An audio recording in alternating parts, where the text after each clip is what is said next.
Welcome to the Winning Family Podcast with Rodney and Michelle Gage. We are excited to drop another incredible episode into your hands, all about the winning family. So if you're joining us for the first time, my name is Dr. Linda Travelut, and I am the host of the Winning Family Podcast.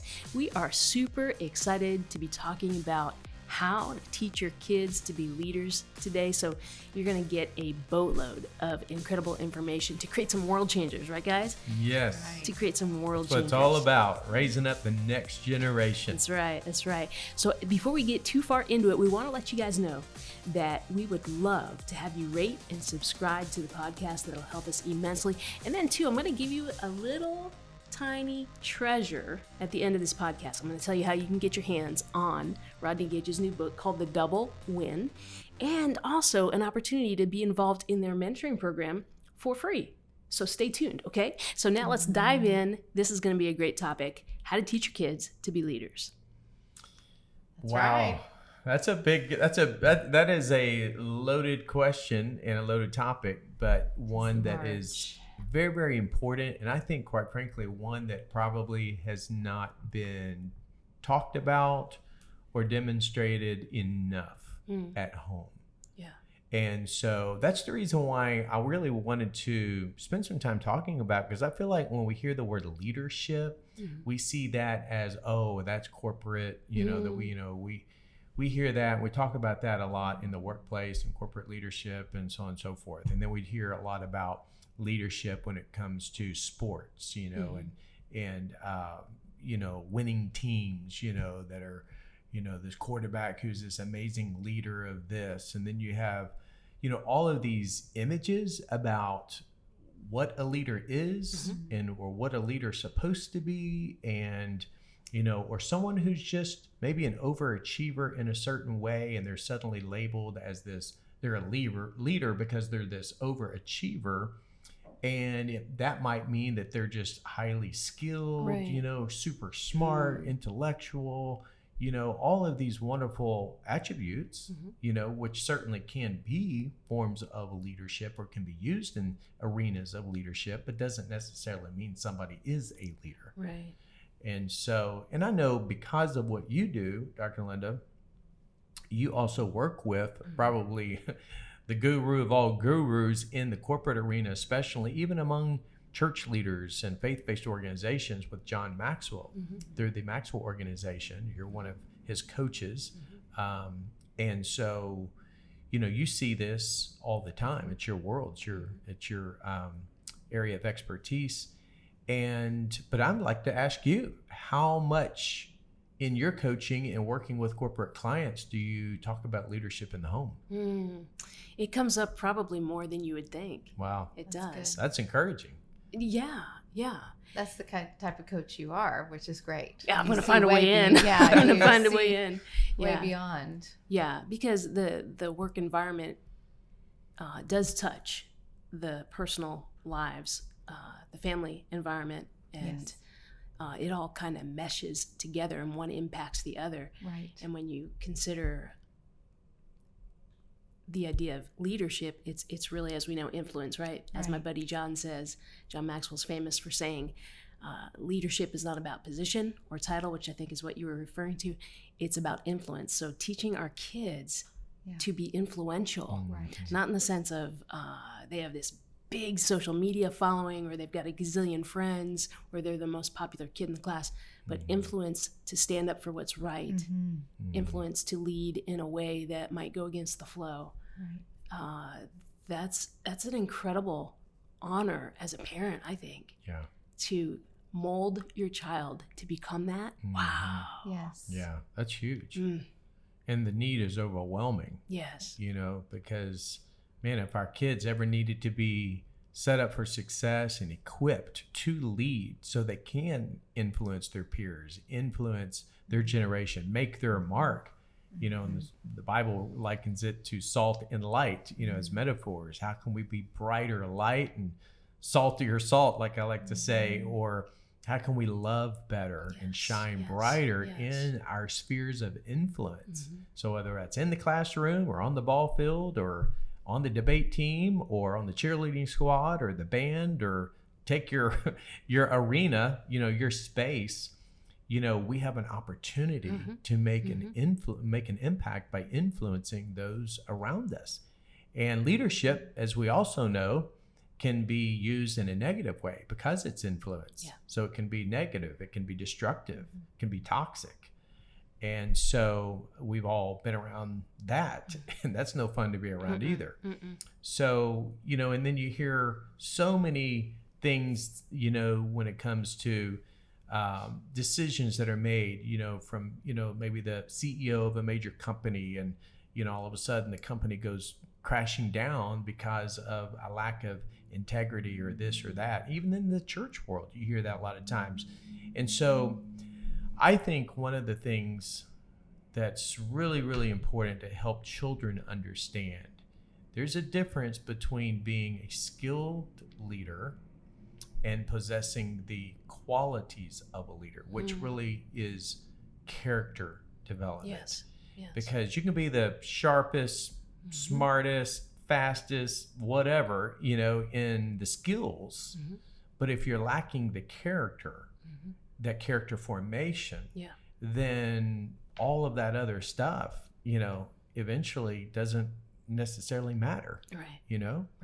So what we want to do is kind of challenge the process a little bit, in the sense of, I would rather help our children understand the importance of living out the qualities of a leader and what makes a good leader. What really gives that leader the right kind of influence, so that they truly are being brighter light and having that sense of respect among their peers and among even those that are older than them, who respect and see the quality and the characteristics of this young person who just seems to kind of like stand out from the pack, because of who they are, not just what they're capable of doing. That's right. Right. That's right. Exactly. A couple of podcast episodes back, we talked about teaching our children right from wrong. And we talked about the basis, everything that we build upon is what we believe, the basis of our beliefs. And then also just their identity as well. So I think behind all of that, at the very foundation, are those things, are the basis of our beliefs, and teaching them right from wrong. Right. And then the things that we're getting ready to talk about is kind of on top of, building on top of that. So I would encourage you, if you didn't hear that episode, to go back a couple of podcasts ago when we talked about right from wrong and the basis of our beliefs. I saw, and this is a very popular image in terms of like a picture to help, I think, best describe what we're talking about here.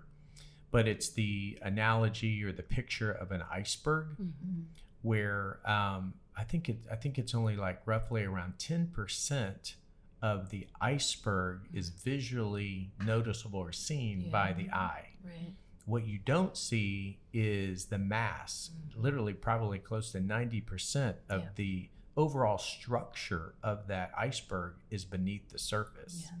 And so again, on the outside, we may only see the skills, we may only see the intellectual capacity of someone, or, whatever. But what's below the surface? What are the character qualities that really brings forth, like what Michelle was just saying, more of that foundational, where they are standing on a firm foundation that holds them up, that gives them the confidence, that gives them that self-awareness and understanding of who they are, and they're secure in who they are, which gives them the confidence to be that person of influence. And that doesn't necessarily mean they have to be the captain of the football team, or be this outspoken person who's got this big personality. There's a lot of effective, influential leaders who have a quiet demeanor, quiet disposition. They're quiet leaders, and they have great influence because they're steady and consistent. That's right. So it really takes on a lot of different shapes and sizes in the way leadership is actually carried out. I love the definition of leadership. It may be John's definition, but a leader knows the way, a leader goes the way, and a leader shows the way. Mhm. And so just that very basic first point for our children to know the way to go. Yeah. They know the way. If we raise up leaders based on some of these things we're going to talk about, they know what's right. Yeah. They know the way to go. Mhm. They're not afraid to go that way. And then they show the way Mhm. how to do it. Mhm. So Yeah. You know, there was a study done, I think it was the Gallup organization that did this, but also it's cited in Kuzner and Posner's book, The Leadership Challenge. And they surveyed leaders, employees, team members, and they asked what one characteristic they felt was most important in a leader. And number one was integrity. Integrity. And so when we think about how a person leads, integrity is I think one of the most important things, because you know, you're talking about character, right?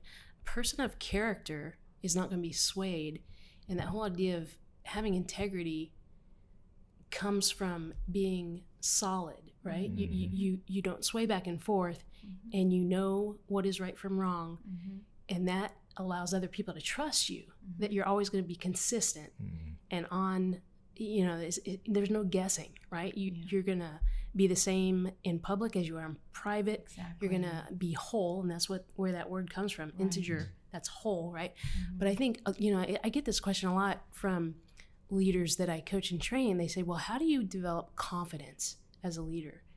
And really, my thought is integrity plays a big part, because to be integritous and to have confidence, it feeds into confidence. There can't be any conflict inside of you. Right. You have to be Integrated. Yeah, I'm at a loss for words, but I think but that's a great way to put it. Yeah. Because if there's conflict between who you say you are and who you really are, then that conflict causes stress. It causes you to be woozy. It causes you to not answer consistently. And so to say what you do and to do what you say, does that make sense? Yes. Creates that confidence. And when there's that gap, I think that's when we show up without integrity. And so I think that is the number one thing that you know, a characteristic. If we're asking about characteristics, I think that would be at the top of my list anyway. But I think it goes back to what we were talking about, just that foundation that we have in our homes for our children to rest their lives upon, that for teaching them the Word of God, that they can gain a heart of wisdom, and we teach them what it looks like to apply the principles to their lives, and how they're going to have the blessing of God on their life if they apply that principle to their life. And then for them to grow in that wisdom, and we pray for that as well. We pray for them to have favor with God and with man, grow in wisdom as Jesus did.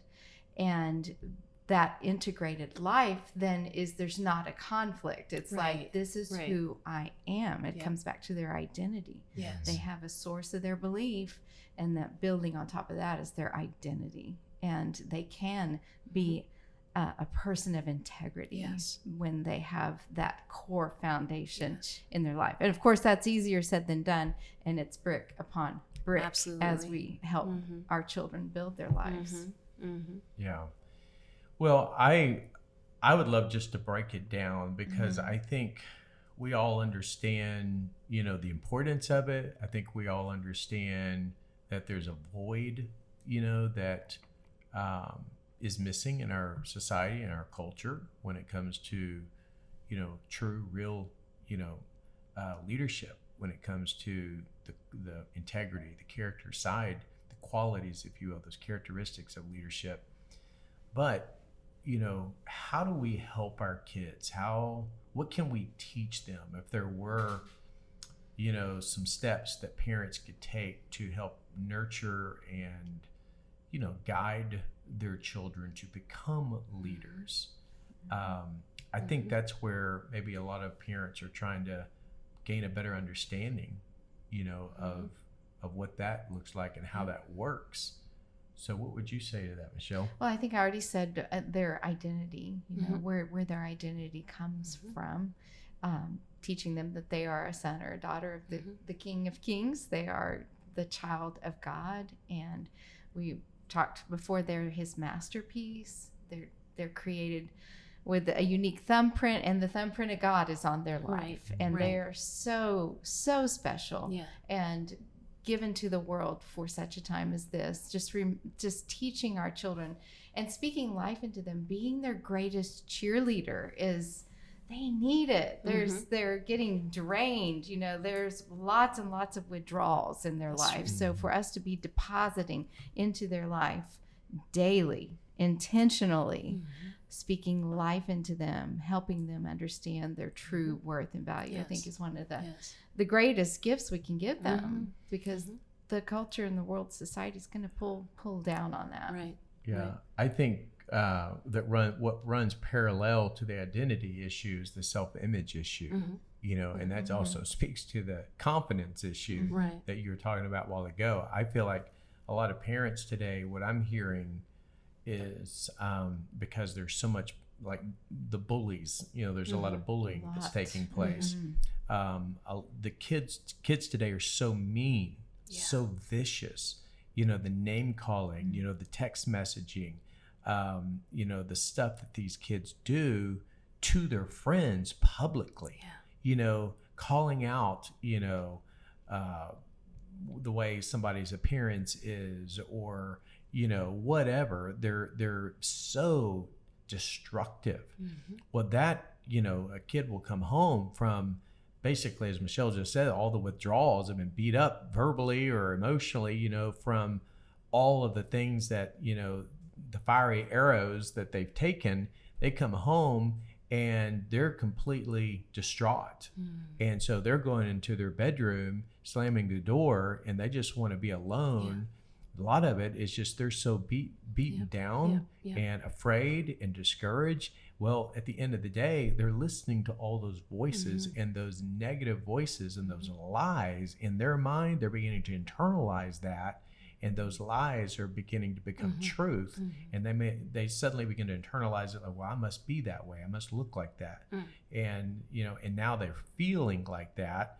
So that's where these kids become very, very vulnerable, where they lack that sense of identity. They lack that sense of healthy self-image, self-esteem, if you want to call it that. And therefore, they're feeling very insecure about who they are, what they're capable of, what people must be thinking and saying about them must be true. Therefore, I'm not worth anything. So I can encourage any parent to start somewhere as well, as it relates to building on that foundation of identity. Is just helping our kids understand the importance of self-image. My former mentor used to say it this way: you cannot consistently live or perform in a way that is inconsistent with the way you see yourself. Yes. Excuse me. So if you're insecure about your own ability, then you just don't have the confidence to even move forward with anything in life. Right. And so therefore, you're not really reaching your full potential when it comes to being who God made you to be. Right. And so we want to help our kids reach their full potential. And it really begins by helping them understand, first and foremost, who they are, who God says they are, and who gives a flying rip what their friends say. That's right. That's right. Or even what a teacher or a coach or some other person of so-called influence said about them. Right. That they're slow, or they're stupid, or, they're ugly, or they're fat, or they're too skinny, or whatever, skin color, whatever. All the name calling and the labels is devastating to young people. And I think it's really important to have open conversation, with your children, to where you're ready to talk when they're ready to talk, and where you're ready to hear those things, because they're not going to not every kid's going to just come home and say, this was said to me today. Right. You're going to have to be a student of your children, and to be watching and listening and be ready to talk when they're ready to talk, whether that's late at night and all of a sudden they're ready to talk, you're ready to go to sleep, but that's the moment that they want to talk, so being ready to listen. I think also helping them have an attitude, because our attitude, our positive attitude, our attitude determines our altitude in life. So if we're going to be a leader, then we've got to teach them to have a positive attitude. And there's no greater way than to teach by example, That's right? When it comes to our attitude. But that's so important because it stands out, you know. Children notice that among other children when there's a positive attitude, and especially adults notice that in our children when there's a positive, healthy attitude going on in their life. Well, attitudes are contagious. Yes. And there's so much negativity. And so that's, you know, everybody has the opportunity to tip the first domino. Yeah. And it's either going to go in a positive direction or a negative This direction. is true. You know, This is you true. see the glass half empty or half full. It's all a matter of how we choose to see things. It's our perspective. So helping kids, you know, see with optimism, see with potential, see with, you know, the possibilities in terms of a positive can-do spirit can make all the difference in the world. But that's hard if they're struggling with their identity and their self-worth. Right. So when they become secure in that, you know, foundational area, then it gives them more confidence to be optimistic, to see things in a more positive light. And they can be, but their positive attitude and perspective, that spirit they carry with them, has the opportunity to become contagious in a healthy, positive way that's influencing people in the right way. That's right. That's leading. So, That's yeah, right. absolutely. And I think that also leans into people skills, teaching them people skills. So the positive attitude aspect of that goes along with the people skills is just teaching them to look beyond themselves, you know, look people in the eye and to care about other people and not just ourselves, to serve, to give your life for other people in serving and caring for people, like teaching them to walk into a room and look, not be thinking of just themselves, but to be thinking of others and the person that they come in contact, looking them in the eye, and just these, you know, simple basic things that we learn as adults that we can also teach our children to act like adults when it comes to to those kind of things, because they can lead the way in that way. It's something they can carry with them outside of our home. We're raising leaders to leave our home,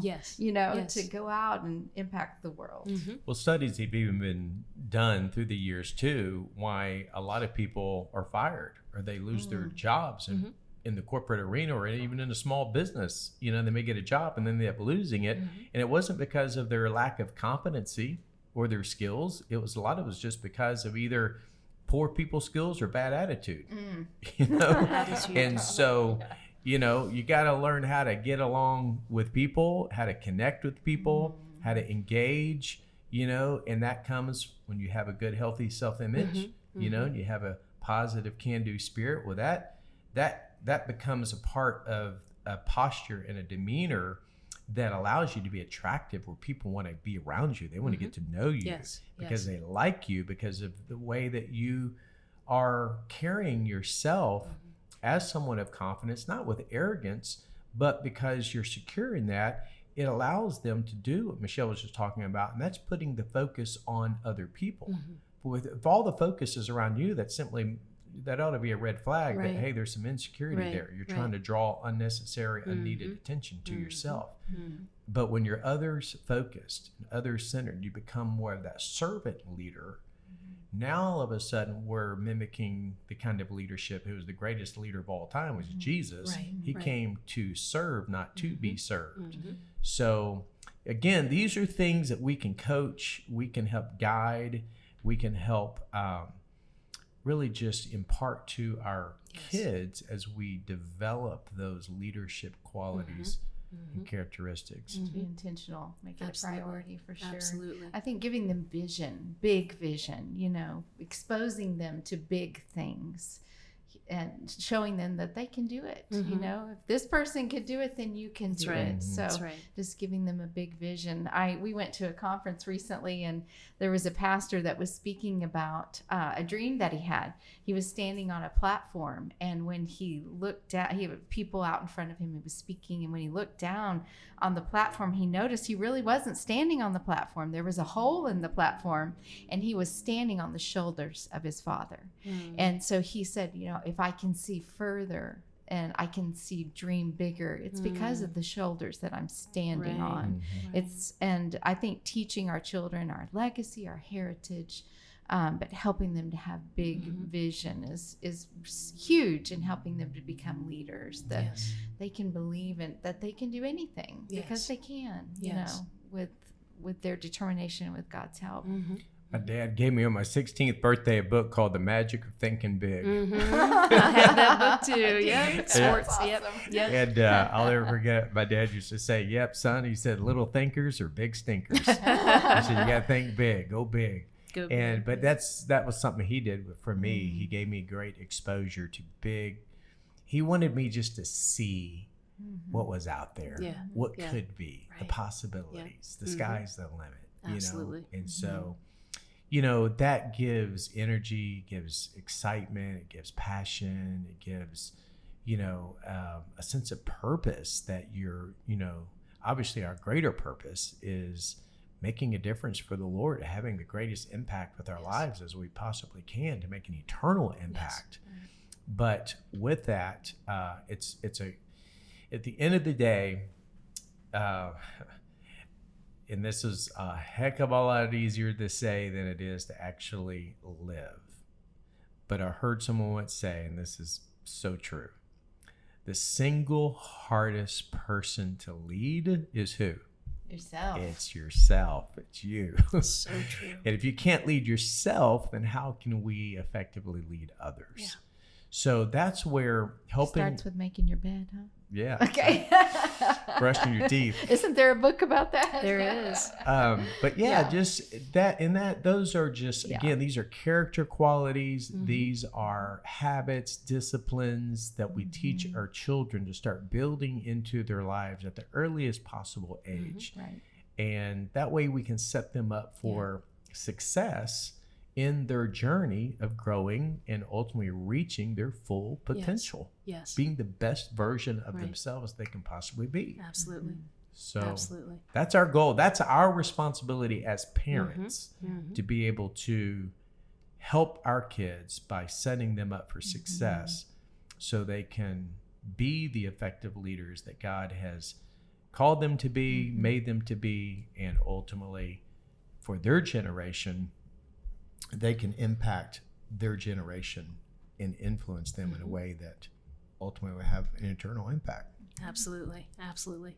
So maybe a great action item for our listeners or viewers today would be to think about the kind of leader they want to be and write down what those characteristics are and then try to model that to their kids and impart it, because you can't really impart something you don't have or carry within yourself, right? But 100%. A lot of times people don't even think about what it is to be a great leader and then to help their kids become that. Wow. So thank you for bringing this topic to our listeners and viewers today. I think it's very important and certainly timely in the day and age that we live in. This was good stuff, right? So we encourage you to check out thewinningfamily.com because you can get more from Rodney and Michelle Gage, and especially if you want to get your hands on one of their hot little books here, you'll go there and go to the right-hand corner at the top where you can get a copy for free, The Double Win, or Life Shift. Did I say that right? Family Shift. Family Shift. So sorry. Family Shift. And then you have an opportunity as well to join their mentoring club free for 30 days. And wow, they'll talk about leadership, they'll talk about parenting, they'll talk about all kinds of topics that are so practical and so helpful and a great value to you. So hey, would you consider liking and subscribing to this podcast? And also, I know you guys are super interested in getting comments and DMs, right? You want your inbox to be flooded with DMs because you want to interact. We'd love to hear questions that our audience would love for us to speak into and to answer. And so yeah, if you have any ideas, podcast topics, suggestions, we'd love to hear from you. So just DM us there at The Winning Family, Instagram, Facebook. Let us know. We'd love to have some future podcasts designed just for you. That sounds Yes. great. Good stuff. Thank you guys for being with us, and we'll see you next time.